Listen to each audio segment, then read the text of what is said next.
Happy Mardi Gras, everyone. Welcome to another episode of Down with the Davises, where I will be showing you how I decorated for Mardi Gras. Today, we have a special guest with us, my husband, Mr. Davis, a New Orleans native. Hello, everyone. I will be telling you guys how we celebrated Mardi Gras while growing up in New Orleans. But before we get started, can you please like, comment, share, and subscribe. Let's go.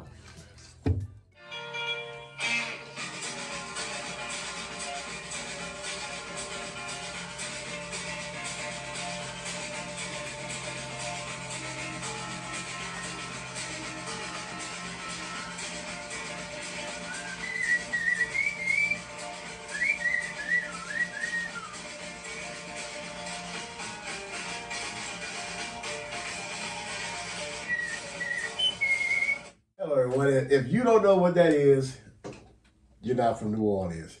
Everybody from New Orleans knows what that song is and gets hyped about it. I'm here to let you guys know how it was growing up in New Orleans during the Mardi Gras time. First, I give you a little history of Mardi Gras. Mardi Gras is celebrated 40 days before Easter. It's the end of the carnival season. Where the carnival season where everybody lets loose and shakes and do everything, especially in New Orleans. They do any and everything they want to do. Mardi Gras, which stands for Fat Tuesday, that means everything comes to a stop on Fat Tuesday, which begins the Lenten season, which is 40 days of fasting and prayer before Easter. Everybody's supposed to give up some type of vice for the Lent season. That's just a brief history of our Mardi Gras, because Louisiana is the most Catholic state in the United States. So we take Easter very, very seriously. Now, for us in New Orleans, growing up in inner city New Orleans, Mardi Gras was a very festive time as a time of family. We spent a lot of time together as a family during the Mardi Gras time. Now, Mardi Gras is full of parades in the carnival season. What we used to do when we were younger growing up, my great uncle, matter of fact, his name was Lester.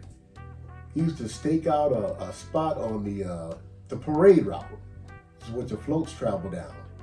Now, normally they do that 2-3 days in advance, because if you didn't stake out a spot, you was out of luck on Mardi Gras Day, because of millions of people that are down there trying to find a spot for you and your family to celebrate. So what would happen is my mother, she would pack me and my twins food for us. Now, mind you, everybody's barbecuing and doing all kinds of cooking for Mardi Gras, but my mother, she didn't want us to depend on anybody, so she sent us already prepared. All the food that we need, all the drinks. She would go to Swagman's or Winn-Dixie. She would take sodas from there, and especially when Winn-Dixie, you know they had check soda for people in New Orleans, they know what that is.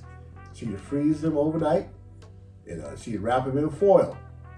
We have our little lunch bags. She put there so the drink would be cool all day long when we come back and forth from the food. My mother was also, she made a very, very special chili, because we used to have hot dogs and chili. We have all that packed up and ready for us to go. So when we were young, we used to, we make our way to the parade route. Ours was on Galvez, right off of Canal Street. We get there, and the main parades on Mardi Gras Day was Rex, the truck parade, and everybody who black in New Orleans knows was Zulu. That was the highlight of our Mardi Gras Day.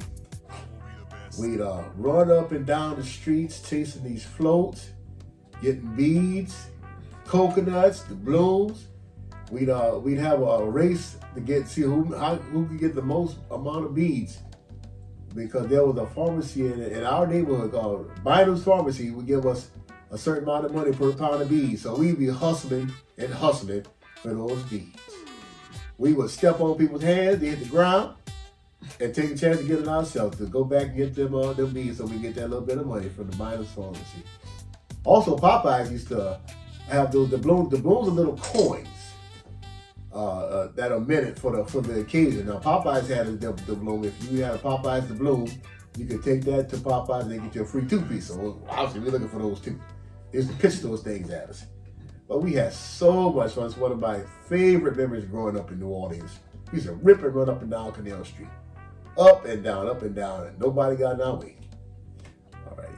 Now, also, during Mardi Gras Day, Mardi Gras is full of churches and full of bars.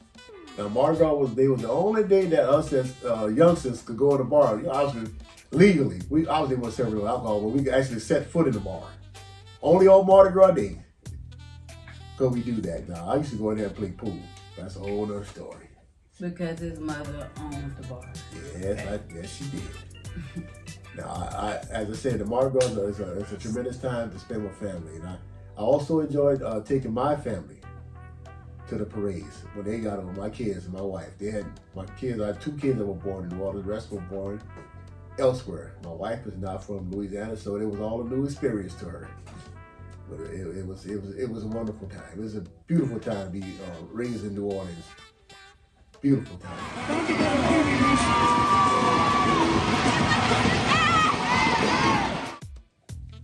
Also a tradition during the carnival season, the Mardi Gras season, is king cakes, which is a pastry that's it's French in origins, but it's something that we eat during the carnival season. Carnival is 2 weeks before Mardi Gras, carnival season. Now what we do is as part of our celebration, we'll somebody, especially when you're at work, somebody will bring a king cake to the job. And each king cake has a little bitty baby inside, which is supposed to be a representative of baby Jesus. Now, whoever gets that little baby and that slice of king cake is supposed to bring the king cake for the next time. They are very, very delicious, and I suggest if you have the opportunity to go and get you one. Now, what me and Mrs. Day was going to do here, we're going to go ahead and cut it this king cake. And as they say in New Orleans, they say le bon temps roulé, means let the good times roll.